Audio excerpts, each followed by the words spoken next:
नमस्कार दर्शकों, स्वागत है आप सभी का आपके अपने चैनल पर। हमारे साथ हमारे सहयोगी हैं सुमन कुमार जी। एक बड़ा गंभीर विषय है जिस विषय को लेकर हम लोग चर्चा करने एक बार फिर से आप सभी दर्शकों के बीच उतरे हैं। दरअसल देश भर में एक मुद्दा काफ़ी ज़्यादा चर्चा में है और ये मुद्दा कोई नया मुद्दा नहीं है, ये मुद्दा हमेशा से चर्चा में रहता है। 24 लाख छात्रों का भविष्य कैसे सरकार ने बर्बाद किया है, उसकी कहानी आप सबको अब तक पता चल गई होगी कि नीट 2026 का जो परीक्षा था उसका पेपर भी लीक हो गया। 24 लाख से 26 लाख के बीच में छात्र जो थे इस बार फॉर्म भरे थे और जिन छात्रों ने दिन रात मेहनत किया है, दिन रात पढ़ाई की है, सारा काम छोड़ के और एक उम्मीद के साथ, आस के साथ, कई जगहों पे हमने देखा कि छात्र काफ़ी इमोशनल भी हैं, रो भी रहे हैं, परेशान हैं। हालांकि ये कहा जा रहा है कि अब परीक्षा शुल्क नहीं लेंगे। यहाँ पे छोटा सा कोई काम अगर गुप्त रख के करता है, कोई सामान अगर ख़रीदता है, अगर दूसरे को न बताए तो वो लीक नहीं होती उसकी बात। लेकिन इतना सब कुछ होने के बाद, इतना तंत्र लगाने के बाद एक पेपर लीक की घटना हो जाती है देश भर में। आप सोच सकते हैं कि देश का भविष्य, देश का एजुकेशन सिस्टम कहाँ जा रहा है। इस विषय पे बातचीत होगी। सुमन जी हैं। सुमन जी, क्या कहिएगा? उन बच्चों का भविष्य तो सरकार ने बर्बाद कर दिया पूरी तरीके से। भले ही दोबारा एग्जाम वो कर रहे हैं, लेकिन क्या दोबारा एग्जाम में फिर से वो फ्लो रहेगा? दोबारा एग्जाम कर रहे हैं, ये बात मत बोलिए आप। हाँ। मजबूरी में दोबारा एग्जाम कर रहे हैं। ये लोग जो घोटाला करता है, ये लोग जो परीक्षा लीक करता है, 10 से 20 आदमी, 30 आदमी का ग्रुप पूरे हिंदुस्तान को बर्बाद कर रहा है, परेशान कर रहा है, लगातार छात्रों के जीवन के साथ खिलवाड़ कर रहा है। इतना बड़ा तंत्र है रत्नेश, आप ये कड़ा पहन के नहीं जा सकते हैं। बटन को कैंची से काट दिया जा रहा है, तोड़ दिया जा रहा है। लड़कियां फुल स्लीव नहीं पहन के जा सकती हैं, लड़कों के जनेऊ उतार दिए जा रहे हैं, बाल को ऐसे ऐसे करके चेक किया जा रहा है, पैंट खुलवा दिया जा रहा है, क्या नहीं किया जा रहा है, जूता पहन के जाना है, चप्पल नहीं पहन के जाना है, ये सब टाइप का फालतू फालतू जो 10 तरीके का जो है आडंबर आप कर रहे हैं। नतीजा क्या निकल रहा है? आप परीक्षा केंद्र पर तो कड़ाई हो जा रही है, परीक्षा केंद्र पर सब कुछ ठीक हो जा रहा है। इसके अलावा जो हम क्या बोल रहे हैं कि 10 से 20 आदमी, 30 आदमी पूरे एजुकेशन सिस्टम को बर्बाद कर दिया है। और आप कह रहे हैं कि अगली परीक्षा का हम शुल्क नहीं लेंगे। एहसान करिएगा आप। किस पर एहसान कर रहे हैं आप लोग इतने नीच और गलीज आदमी हैं जो कि पूरे युवाओं का भविष्य बर्बाद कर रहे हैं। उसके बाद आप लोग को शर्म नहीं आ रहा है? देश का कानून किस लिए है? रेड क्रॉस आप जंप कर जाइए तो फाइन मारने के लिए, हेलमेट नहीं पहनिए तो फाइन मारने के लिए। इसी के लिए देश का कानून बना है। लगातार इनकाउंटर होता है, बैंक डकैत, चोर, पाकिटमार, राहगीर, किसी तरह का कोई कानून कर रहा है, हत्या कर दे रहा है, डकैती कर रहा है, अपहरण, बलात्कार।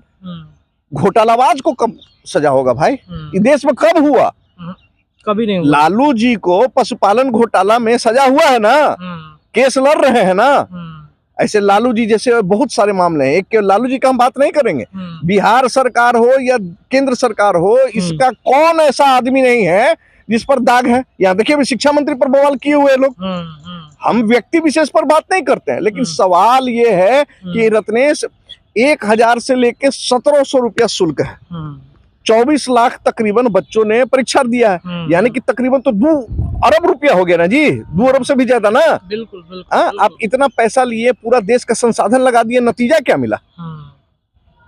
आपके देश की प्रतिभाएं अगर बाहर भाग रही है, यूरोप में, गल्फ में अगर भाग रही है, तो ऐसे ही नहीं भाग रही है। सबसे बड़ा कारण यही सब है, पेपर लीक करना।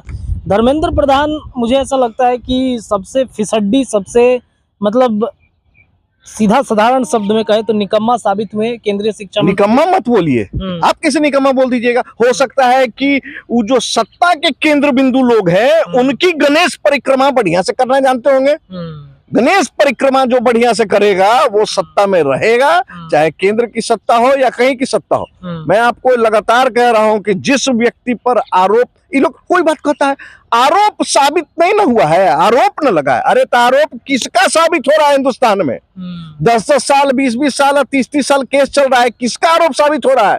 तब तो ये लोग तो निकल ही जाता है, ये लोग का बाल बच्चा का भी पीढ़ी निकल जाएगा। अब देखिए कितना हास्यास्पद था। 3 दिन पहले की बात बता रहे हैं, बिहार के उप मुख्यमंत्री विजय चौधरी से जब मिथिलेश तिवारी जो शिक्षा मंत्री हैं बिहार के, उनके बारे में सवाल किया गया तो उन्होंने क्या कहा?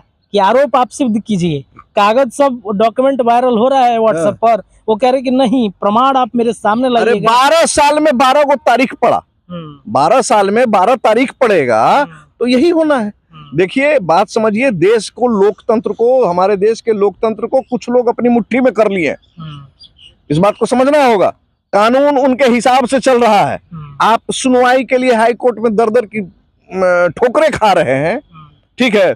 कोर्ट के पास में भी, माननीय न्यायालय के पास में भी काफी केस पेंडिंग पड़ा हुआ है। बिल्कुल। हाँ, नए जजों की बहाली नहीं हो रही है, सही ढंग से आपका वर्क कल्चर नहीं है। वही ब्रिटिश काल वाला जो आपका काम करने का ढर्रा है, उस ढर्रा को आप रखे हुए हैं। कुछ दिन पहले तक अब तीसरी आर्थिक महाशक्ति ना बन गए थे जी, ढोल नगाड़ा बजा के ना हंगामा कर रहे थे। देश जो है हमारा तीसरी आर्थिक महाशक्ति बन गया। यही आर्थिक महाशक्ति बनाया है कि एगो पेपर एग्जाम नहीं ठीक से ले पा रहे हैं। हाँ, काहे का आर्थिक महाशक्ति, किस बात की आर्थिक महाशक्ति आप बने हैं? आप केवल जो है आप ढोल बजाना जानते हैं, आप केवल जो है हंगामा खड़ा करना जानते हैं, आप सिर्फ और सिर्फ जो है आप नगाड़ा बजाना जानते हैं। ग्राउंड पर काम आप लोगों से नहीं हो रहा है। जो लोग भी इन तमाम प्रक्रियाओं में संलिप्त हैं उनको पकड़िए और उनको ऐसी सजा दीजिए, ऐसी सजा दीजिए कि दूसरा आदमी इस तरह का कृत्य करने से पहले 1000 नहीं लाख बार सोचे, और लाख बार सोच के भी इस कृत्य को न कर पाए। लेकिन आप करिएगा क्या? आप जांच कमेटी बैठा दीजिएगा, वो जांच कमेटी 10-20 साल खप जाएगा, जो आरोपित है वो स्वाभाविक मौत मर जाएगा, फिर वही खेल होगा। और जब इस तरीके के वारदात होते हैं, मतलब घटनाएं घटती हैं, तो सीबीआई को मामला दे दिया जाता है, और सीबीआई को जाने के बाद आपको भी पता है, हमको भी पता है, दर्शक को भी पता है क्या होता है।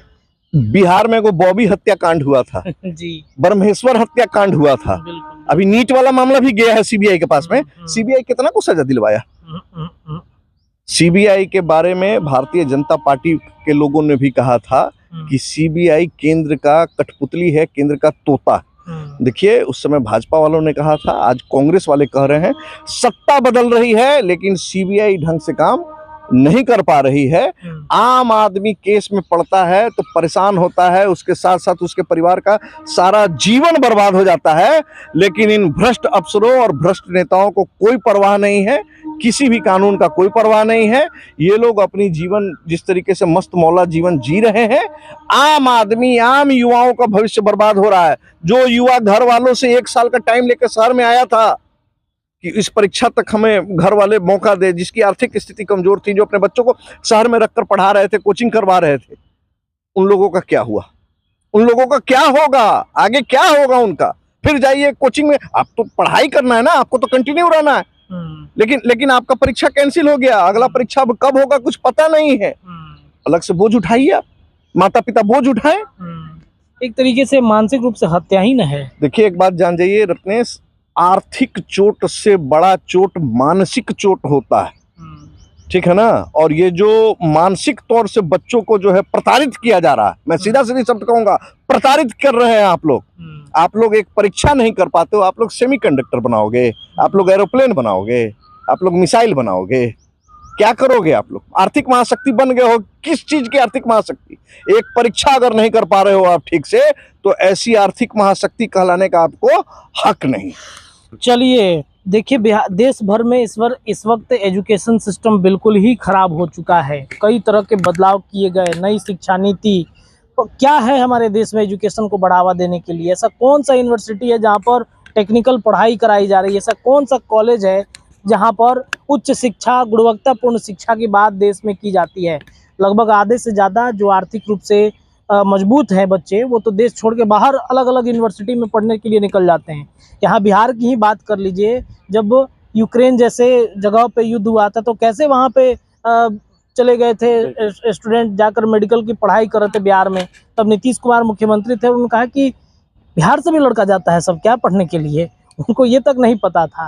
तो स्थिति बहुत ही खराब होती चली जा रही है अपने देश की। ऐसे में सरकार को सोचने की ज़रूरत है, और जो शिक्षा मंत्री जो आपने बैठा रखे हैं, अगर उनसे काम नहीं हो पा रहा है तो उन्हें जरूर हटाइए। फिलहाल इस चर्चा में इतना ही, लगातार ऐसी चर्चाएं जारी हैं। जुड़ रही अपने चैनल के साथ। बहुत बहुत शुक्रिया।